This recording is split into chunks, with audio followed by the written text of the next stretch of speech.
مزمور 1. پارسایان رای و شروران را.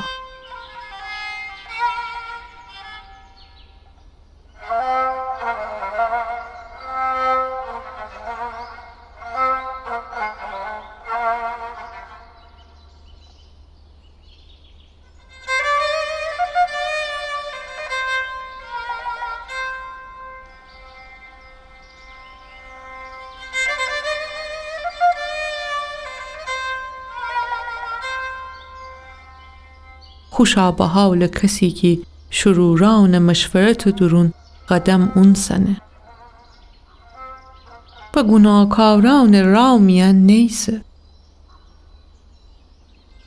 و رخشن کننده آن جرگه درون نینشینه،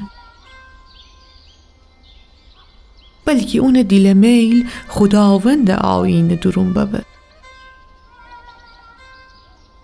و شبند روز اون آیین درون تانی بکنه.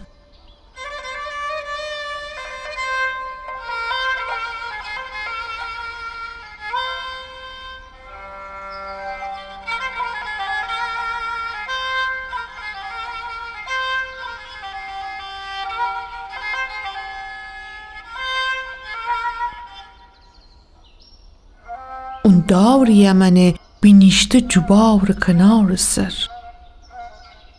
که خو میوه خو واده درون ببار آوره و اون وگنی دو چلکسته نیبه و هر اون چی که کنه کامیابه.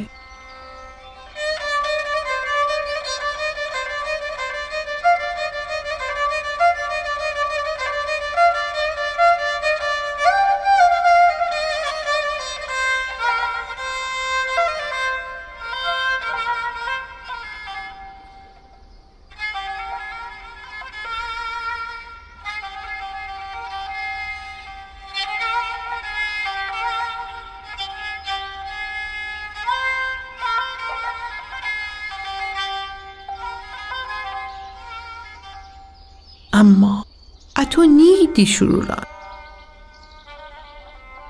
بلکه کلوش من استنید که باد دست و شنک ده ترنه. پس شروران تاب نرید داوری درون بیسید و نه گناهکاران پارسایان جمع درون.